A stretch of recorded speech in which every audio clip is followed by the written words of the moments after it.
भागवत क्या देती है? हम कोई भी चीज़ लें, खरीदें, पढ़ें या जीवन में किसी को अपनाएं, हम पूछते तो है ना भैया इससे मिलता क्या है, इससे फायदा क्या है? तो भागवत सुन रहे इससे क्या मिलेगा? भक्ति मिलेगी, ज्ञान मिलेगा, वैराग्य मिलेगा और तत्व के भगवान के दर्शन कराएगी भागवत। अब एक ही बार में इतना सब प्रदान करने वाली है। एक साधे सब सद है। एक भागवत जी के श्रवण करने से भक्ति भी मिल रही है, ज्ञान भी मिल रहा है, वैराग्य भी मिल रहा है, भगवान का दर्शन भी मिल रहा है। तो इससे बढ़िया सौदा क्या होगा? इससे सुंदर बात क्या होगी? इसलिए सच्चिदानंद रूपाय विश्वोत्पत्त्यादि हेतवे, इस पूरी श्लोक में भगवान को देखने का नजरिया बताया है, भगवान को देखने की दृष्टि बताई है। भगवान कौन है? सच्चिदानंद रूप है।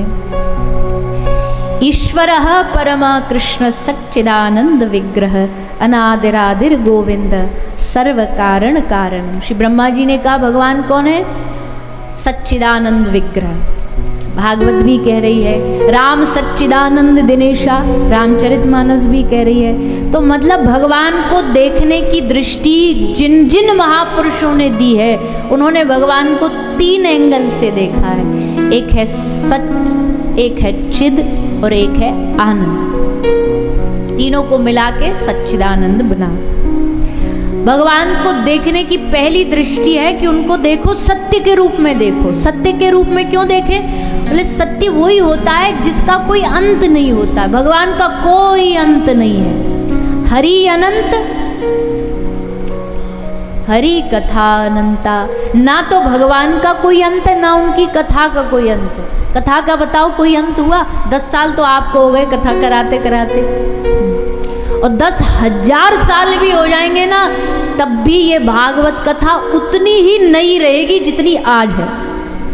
क्योंकि आज से 5,000 साल पहले ये इतनी नई थी, इतनी सुगंधित थी जितनी ये आज है। क्योंकि भगवान की कथा है। भगवान की कथा कभी पुरानी नहीं होती है। भगवान की कथा प्राचीन हो सकती है, लीलाएं प्राचीन हो सकती है, पर उनका रस रोज नया होगा। मीरा जी के पद रोज गाओ, पर रोज उनका भाव नया आता है। सूरदास जी के पद रोज नए गाओ, रोज भाव नया आएगा। तुलसीदास जी की चौपाइयाँ रोज रोज गाओ, रोज सुंदरकांड पढ़ो, फिर भी आपको रोज उसका रस नया मिलेगा। इस बात से सिद्ध हो जाता है भगवान और भगवान की कथा अनंत है, सत्य है, चैतन्य है। भगवान चैतन्य रूप में सब में विराजे हैं। और तीसरा भगवान आनंद स्वरूप है, आनंदात्मक भगवान है। क्योंकि आनंद के बगैर दुनिया में ये जीवन बेकार है, सुख भी बेकार है। सुख भी होगा ना, अच्छे अच्छे बंगला गाड़ियों में रहने वाले तो सुखी होंगे। पूछो उनसे जा करके, भैया कितने सुखी हो? वो तो कह नहीं सकते, नहीं तो रो देंगे तुम्हारे सामने। बोले भैया पूछो नहीं, बड़े बड़े पीड़ाएं, बड़े कष्ट हैं। पहले बड़ा घर बनाने में दिक्कत थी, उसके लिए दुखी थे। अब घर बन गया, अब उसकी मेंटेनेंस के लिए दुखी हैं। पहले गाड़ी के लिए दुखी थे, फिर गाड़ी आ गई, अब उसका पेट्रोल भरते रहो, उसके लिए दुखी है। तो आप सोच रहे हो कि दुनिया की चीजें आपको सुखी कर देंगी। हाँ, चंद घंटों का सुख दे देंगी, पर वो आपको आनंदित नहीं कर पाएंगी। वो परम सुख नहीं दे पाएंगी, परम आनंद नहीं दे पाएंगी। उसके लिए तो आपको यहाँ ही आना पड़ेगा। उसके लिए आपको भगवान की शरण में ही जाना पड़ेगा। वो दुनिया में सुख मार्केट में मिलते हैं। ये सारी मार्केट के प्रोडक्ट तो हैं। जाओ बढ़िया फर्नीचर ले आओ, एसी ले आओ, मोबाइल ले आओ, ये सब क्या है? सुख है। मार्केट में सुख मिलता है, पर दुनिया के किसी बाजार में आनंद नहीं मिलता है। दुनिया की चीज़ें सुख की तो आपसे गारंटी ले सकती हैं, पर आनंद की गारंटी तो भगवान और उनकी कथा ही ले सकती है। इसलिए जब दुनिया से आदमी हार जाता है ना, सब दुनिया में परेशान हो जाएगा, हताश हो जाएगा, पर जैसे कथा में आएगा, आहा, ऐसे लगता है जैसे बरसों से तपते हुए जीव के ऊपर किसी ने एक सुंदर जल की धारा डाल दी हो। ऐसी शीतलता प्राप्त होती है। इसलिए तो आजकल कथाएं इतनी ज़्यादा प्रचलन में आ गई हैं, पहले नहीं थी इतनी, अब ज़्यादा आ गई हैं। क्यों आ गई हैं? क्योंकि टेंशन ज़्यादा बढ़ गई है। जितनी टेंशन बढ़ेगी उतनी भगवान की कथा भी बढ़ेगी। क्यों? क्योंकि जब वहाँ से हार थक के यहाँ आएंगे ना, तो दोनों दुनिया में अंतर समझ आएगा। अरे राम राम, यहाँ तो कुछ भी नहीं था, असली आनंद तो यहाँ है। मिलता है सच्चा सुख केवल भगवान तुम्हारे चरण। सच्चा आनंद तो यही मिलता है। इसलिए सच्चिदानंद रूपाय विश्वोत्पत्त्यादि हेतवे, भगवान को देखने का अगला नजरिया है कि वो विश्व की उत्पत्ति, पालन, सृजन करने वाले, तापत्रय विनाशाय, तीनों तापों का नाश करने वाले। और अंत में कहा श्री कृष्णाय वयं नमः। अब जय श्री राम ऐसे बोलते हैं ना लोग, इसका अर्थ क्या है? जय सिया राम, एक ही बात है, अंतर नहीं है। और कुछ लोग बोलते जरूर हैं, बोले हम तो अब अपने दूसरे, हम तो जय श्री राम वाले हम। अरे भाई, श्री भी तो मैया ही है, कोई भेद थोड़ी है। वही श्री जब राम जी के साथ लग जाए तो माँ जानकी बन जाती है। वही श्री जब भगवान नारायण के साथ लग जाए तो वो माता लक्ष्मी बन जाती हैं। और वही श्री जब श्याम सुंदर के साथ जुड़ जाएं तो श्री राधा बन जाती हैं। इसलिए भागवत में जहां भी नाम आ रहा ना, श्री कृष्णाय वयं नमः, श्रीमद् भागवत, श्री शुकवाच, ये सब का अर्थ यही है कि यहाँ सब जगह किशोरी जी का नाम आ रहा है। तो जो लोग बड़े बड़े तर्क देते हैं कि भागवत में किशोरी जी का नाम नहीं, अरे बावरे, भागवत की शुरुआत ही श्री से हो रही है, श्रीमद् भागवत, कैसे नहीं है नाम? तुम देख नहीं पा रहे वो अलग बात है। दूध में घी है पर दिखता थोड़ी है, तो आपको निकालना पड़ता है। भागवत पर जो टीकाएं लिखी गई हैं हमारे गौड़िया संप्रदाय में, जिन महापुरुषों ने लिखी हैं, उन टीकाओं में पढ़ो कितना श्री किशोरी जी का भाव लिखा हुआ है। एक तो पूरा एक ग्रंथ है जिसमें भागवत में कहाँ है राधा नाम, वो सब पूरी डिटेल बताई गई है। राधिते नूनम आदि आदि कई भाव हैं। तो कहने का मतलब है कि भागवत में किशोरी जी की कृपा के बिना भागवत न होती है, न समझ आती है। तो ऐसी हमारी श्यामा जी ब्रज की लाडली, ब्रज का प्राण, उनका आशीर्वाद लो, क्योंकि ये भागवत उनकी कृपा से इस धरती पर आई है। उनकी कृपा से ही ये भागवत का फल धरती पर आया, नहीं तो नहीं प्राप्त होता। अन्य पुराणों में भागवत जी का जो महत्व है उसमें बताया गया है कि गोलोक में सुखदेव जी को श्री किशोरी जी ने प्रेरणा करी, राधा रानी ने, कि जाओ धरती पर जाओ, यहाँ जो तुम लीला देखते हो उसका रसास्वादन करते हो, उस रस को पृथ्वी पर पहुँचाओ, क्योंकि इसके लिए अधिकारी पात्र चाहिए ना। पुराण तो बहुत हैं, लेकिन भागवत व्यास जी ने क्यों लिखी? बोले 17 पुराण लिख के भी हृदय में जब शांति नहीं हुई तो अंत में भागवत लिखी। तो नारद जी ने क्या कहा उनको कि आपने ग्रंथ तो लिखे, पुराण तो लिखे, पर उन पुराणों में कभी कहीं भी भक्ति रस का वर्णन नहीं किया। ज्ञान मार्ग है, मुक्ति मार्ग है, पर भक्ति मार्ग नहीं है, भक्ति रस नहीं। तो कोई नया ग्रंथ की रचना करो। तब व्यास जी ने भागवत लिखी। लेकिन लिखने के बाद अब उस भागवत रस को पहुंचाने के लिए भी एक रसिक चाहिए। इसलिए ऐसे रसिक श्री सुखदेव मुनि ही थे, जो उस रस को उन्होंने रोज अनुभव किया। एक देखो, दो तरह की वाणी होती है। एक वाणी होती है पढ़ के, एक होती है अनुभव करके। हम जैसे लोग तो अभी जो बोल रहे हैं सब पढ़ पढ़ के ही बोल रहे हैं, कुछ यहाँ से पढ़ लिया, कुछ वहाँ से पढ़ लिया, कुछ यहाँ से सुन लिया। पर जिस दिन ये दिव्य रस हृदय में उतर जाएगा, उसका अनुभव जब हो जाएगा, तो उसका आनंद कई गुना बढ़ जाता है, उसका रस कई गुना बढ़ जाता है। इसलिए ये जिम्मेदारी सुखदेव जी को दी गई, राधा रानी ने ये जिम्मेदारी दी, ये कर्तव्य दिया कि तुम जाओ और पृथ्वी पर इस रस का प्रचार करो। तो पहले तो महादेव के मुख से कथा सुनी सुखदेव जी ने आकर के छुप करके। पद्म पुराण, ब्रह्म वैवर्त पुराण आदि में उसका वर्णन आता है। अमरनाथ में कथा सुनी और फिर जब महादेव थोड़ा क्रोधित हो गए कि हमारी कथा छुप के सुनी, मारने भागे, तो जा करके श्री वेदव्यास जी की जो धर्म पत्नी है उनके घर में सुखदेव जी प्रवेश कर गए। अब हमने थोड़ी देर पहले बताया आपको 12 वर्ष तक बाहर नहीं निकले। कोई बचपन से साधु बनता है, कोई बुढ़ापे में साधु बनता है, पर सुखदेव जी गर्भ से ही साधु बने, गर्भ से ही संत बन गए। भागवत में वर्णन आता है, पुत्रेति विरह कातर आजुहावा। व्यास जी पुत्र के विरह में हाशुक कहते कहते भाग रहे हैं पीछे जंगल में, जब उनका जन्म लेते ही भागे। किसी ने पूछा, अरे व्यास जी को इतना मोह पुत्र से? वैसे तो सारी दुनिया को सब शिक्षा देते, मोह नहीं होना चाहिए, मोह नहीं होना चाहिए, इतना मोह व्यास जी को क्यों है?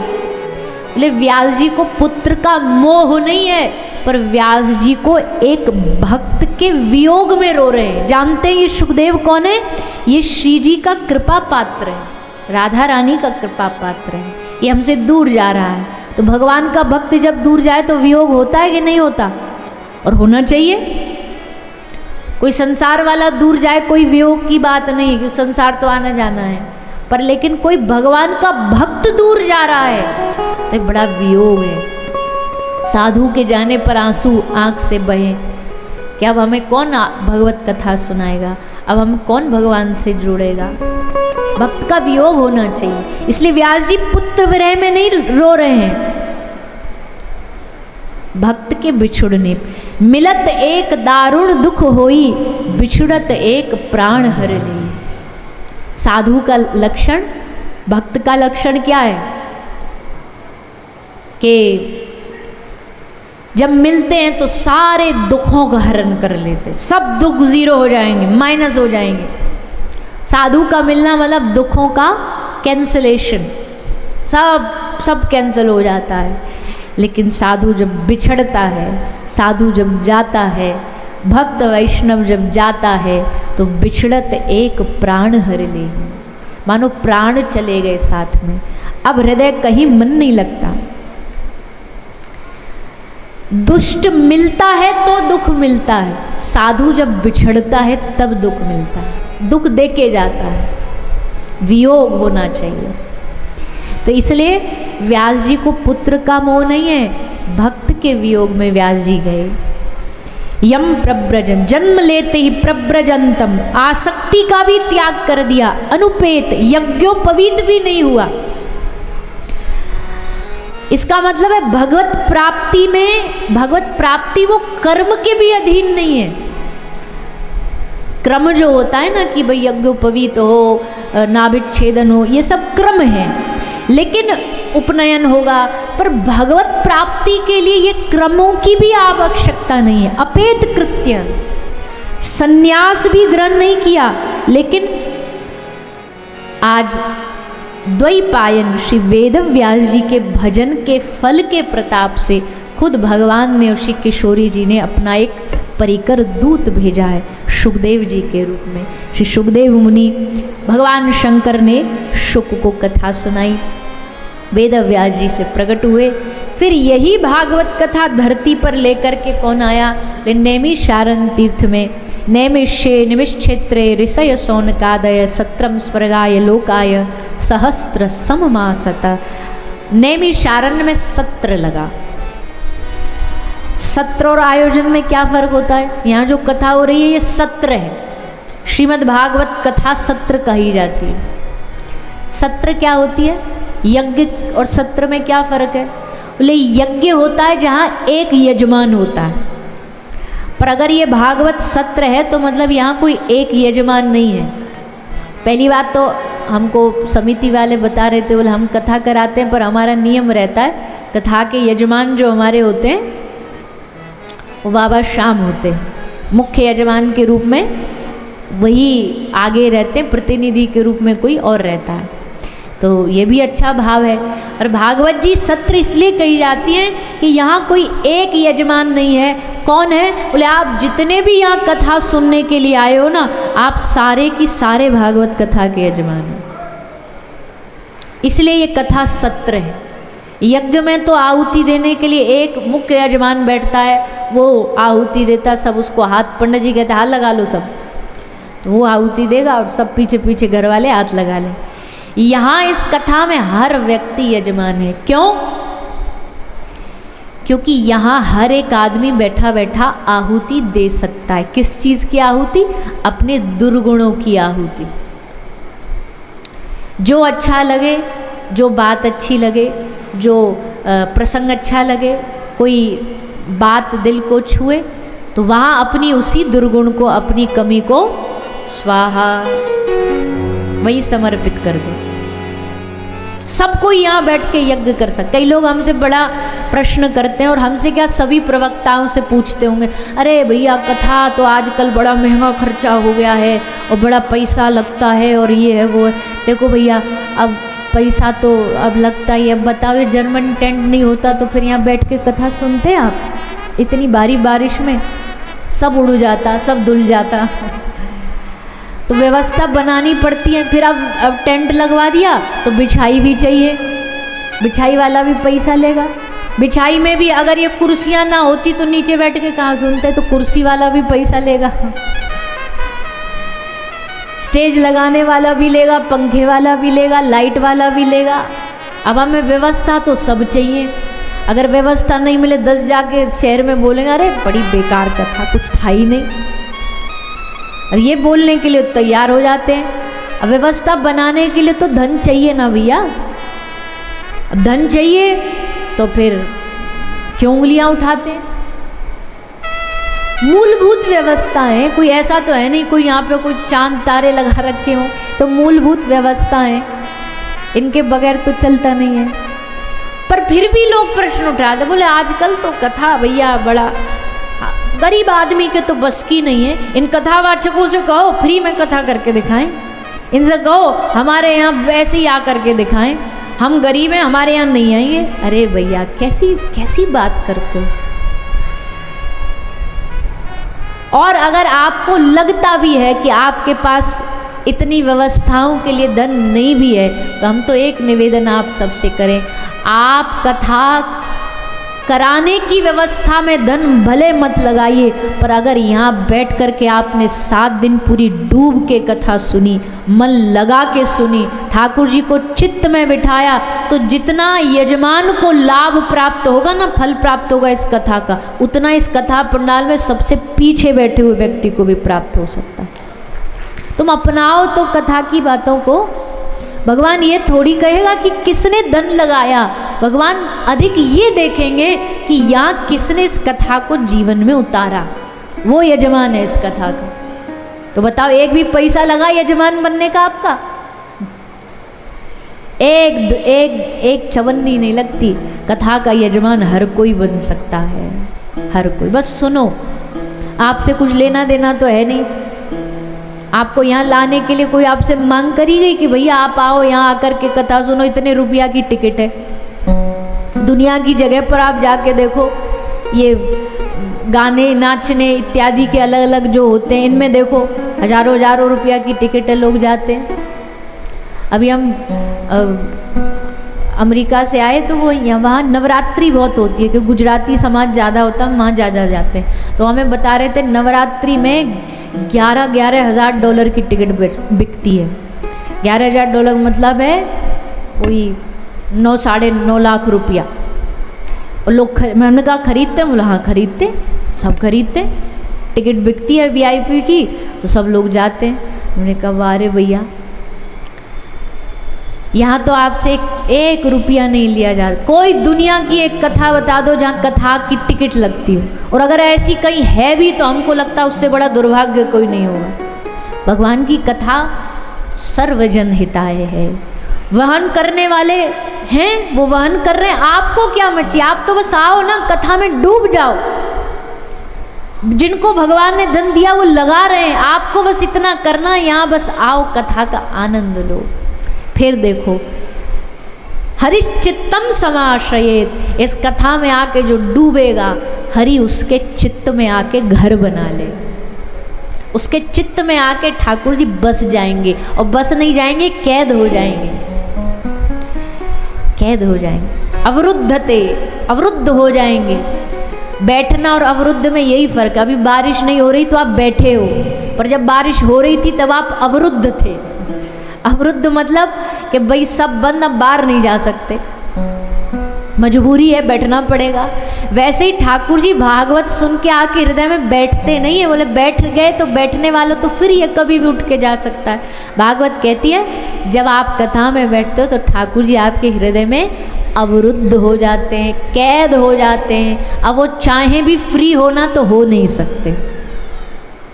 अब वो आके हृदय में बैठ गए। इसलिए कथा पर प्रश्न उठाने से ज़्यादा अच्छा है यहाँ आके मन को लगाओ। नैमिषे निमिषेत्रे, सब संतों ने सत्र लगाया। सूत जी से प्रश्न किया, महाराज हमें कथा तो सुननी है पर कथा सारम, कथा का सार सुनना है, क्योंकि जीवन है, सबका व्यस्तताएं हैं। अब आप उस व्यस्तता में कहो कि 24 घंटा बैठ के कथा सुनो तो बड़ा मुश्किल है, पर अगर कथा का सार मिल जाता तो बड़ा अच्छा रहता, सबके लिए सहजता हो जाती। सब वेदों का, पुराणों का, उपनिषदों का कोई सार बता दो। तब श्री सूत जी ने सार के रूप में श्रीमद् भागवत कथा सुनाई है। ये कथा का सब वेदों पुराणों का सार है। सबसे पहले महात्म्य 2 दृष्टांत आते। पहला आता भक्ति ज्ञान वैराग का, उसको हम प्रणाम करते ही ऐसे आगे बढ़ेंगे, क्योंकि भक्ति देवी के 2 पुत्र हैं ज्ञान वैराग। उनका भागवत में आने से, कथा सुनने से कल्याण हुआ। जो कोई उनके दुख को, विषाद को दूर न कर पाया, उस विषाद को भागवत ने दूर किया। भक्ति सुतौ तौ तरुणौ गृहीत्वा प्रेमैक रूपा सहसा विराशित, श्री कृष्ण गोविंद हरे मुरारे नाथेति नामानि मुहुर्वदन्ति। भक्ति देवी कथा सुन के दोनों पुत्रों के साथ प्रकट हो गई। ऐसी भक्ति देवी का सुंदर वर्णन किया गया।